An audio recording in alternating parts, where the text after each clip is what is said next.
Okay, so with Dagger version 0.11, which we just shipped an hour ago or so, we have a whole new stack for telemetry. So before we used to use like an internal library called progrock, and that was responsible for powering the TUI. It would be sort of transformed and then sent to cloud to show the old cloud UI.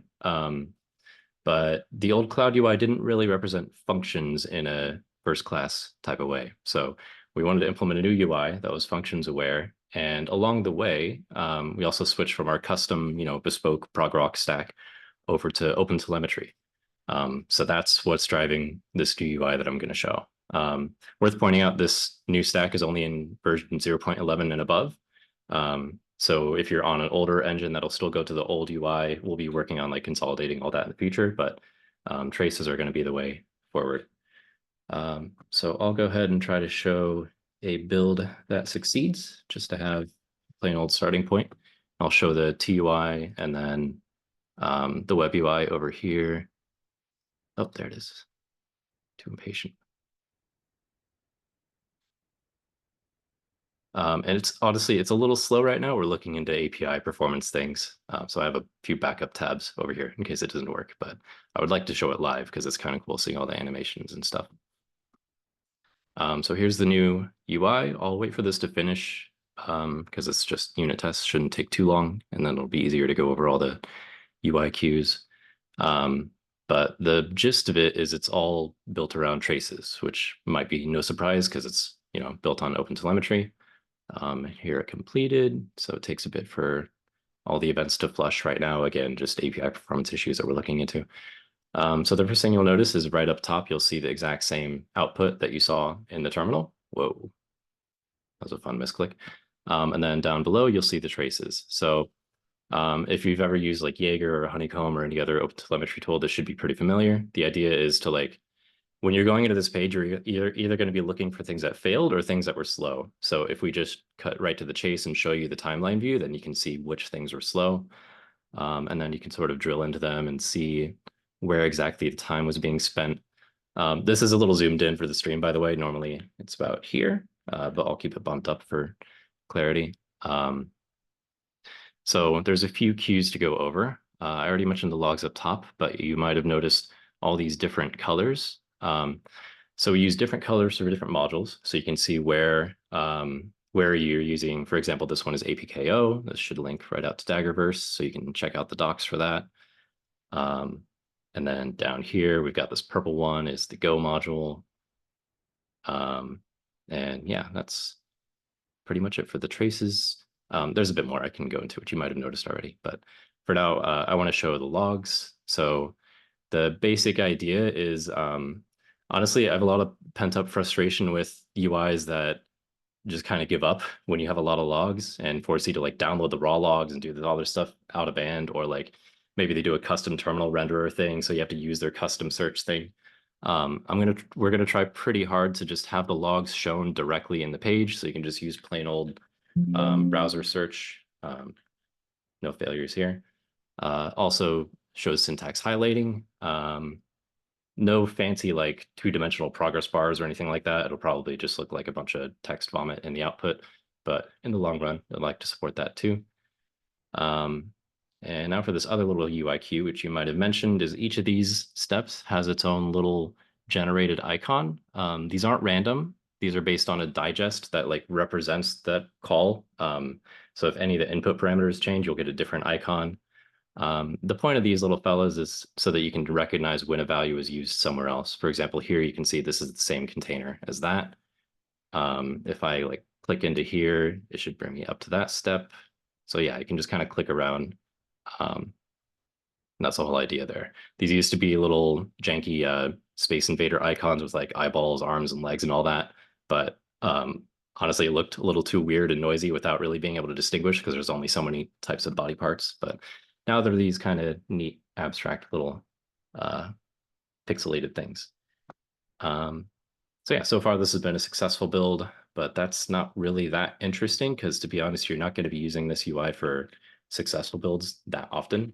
Most of the time you're going to be in here, you're going to be pissed off because the test failed and you wanted to see that quickly. So let's make a test fail real quick. And I'll go back to the list.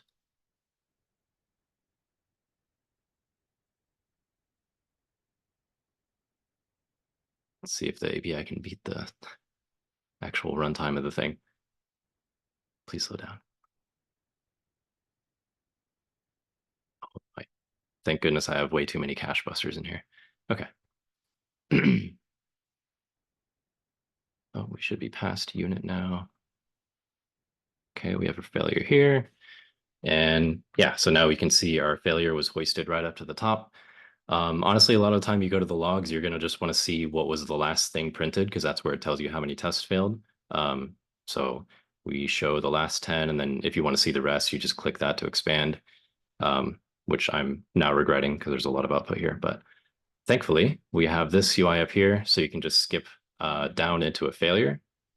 And yeah, the whole idea there is like, again, when you go to this page, it's probably because something failed. You have very low patience. You want to just jump straight to the error.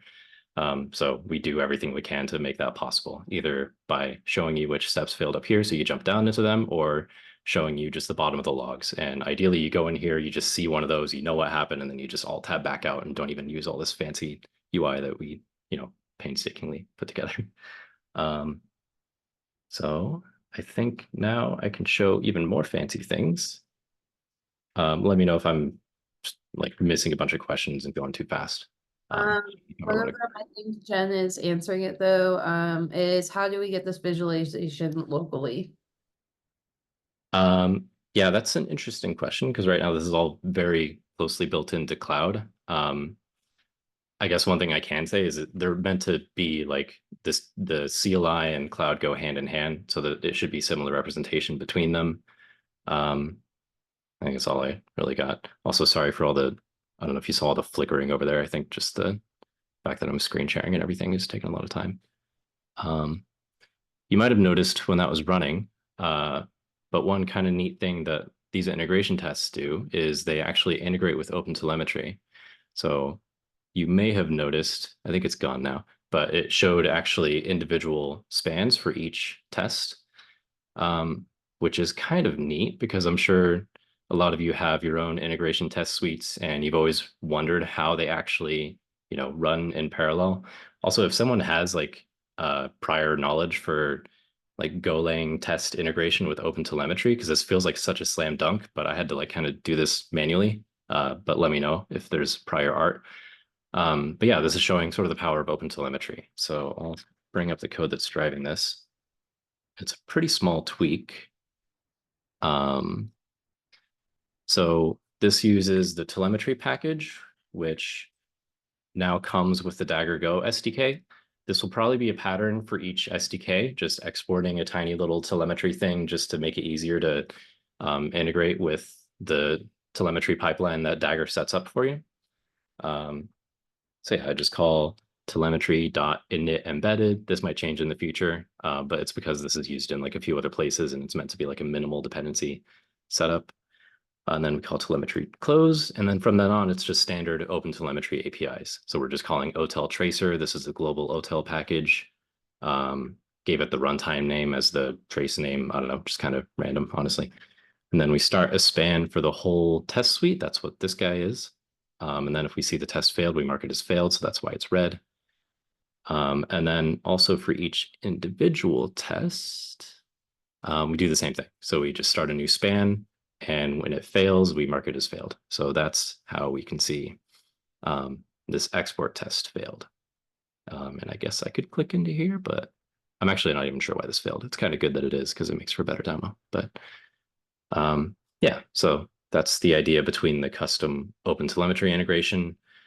This replaces what was previously you would like call .pipeline, or maybe it was with pipeline. I don't even remember, but you could like arbitrarily group things. Now it's just standard OpenTelemetry instead.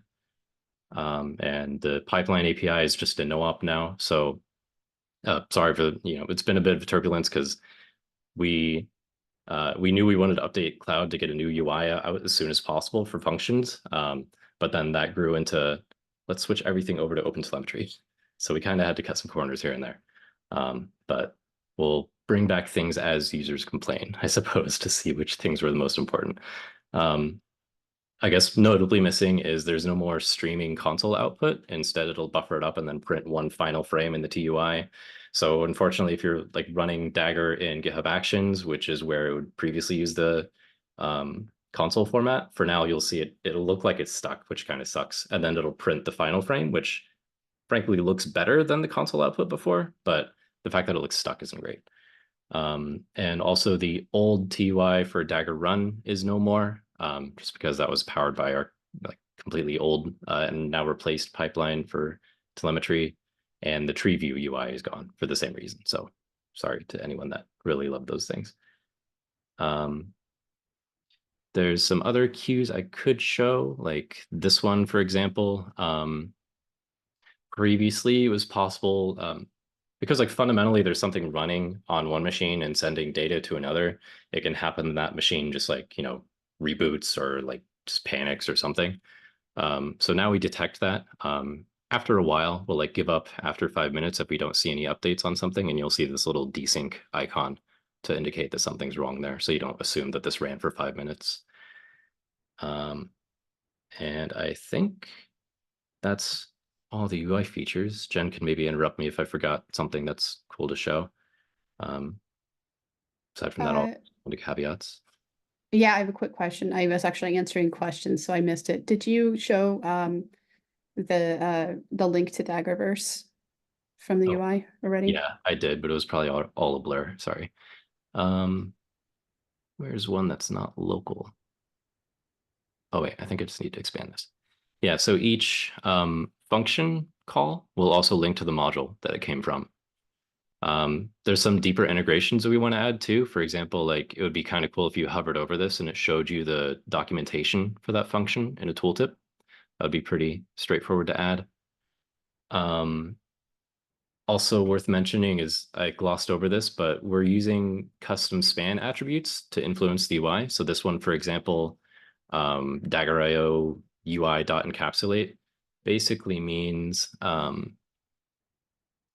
in these tests, some of them actually expect failures, but you wouldn't want this to actually bubble up into like the build actually failing, because this is saying, hey, when I run this, this fails. So you can use encapsulate to say basically that, like this is a boundary. If I fail, then report it, but if my children fail, don't report it. We'll probably be experimenting with these attributes. There's a few of them already. We should probably document them, I suppose, because they seem useful for custom OpenTelemetry integration. Also, this looks like it did something really strange, but I'm sure we'll fix that soon. I guess that's a good time to jump into caveats. You might have gotten the hint that, yeah, we were like kind of rushing to get this out the door as soon as possible, just so that you can have nice visualization for functions in cloud. But yeah, I want to like state outright that like performance is a top priority, but right now it's kind of not good. I think that's a crucial part of the experience. Like if you're going to this page and it's always sluggish, then you're just going to stop using it. It's honestly probably 50% of the experience. It's why I get frustrated with a lot of other CI tools. So we're setting a pretty high bar for performance, and that also means ideally we don't even have to make user experience concessions to performance. For example, if there's a build with a ton of logs, then ideally we can just show them as a ton of logs in the browser, because the browser should be good at Control F and all the basic tools for interacting with that amount of text.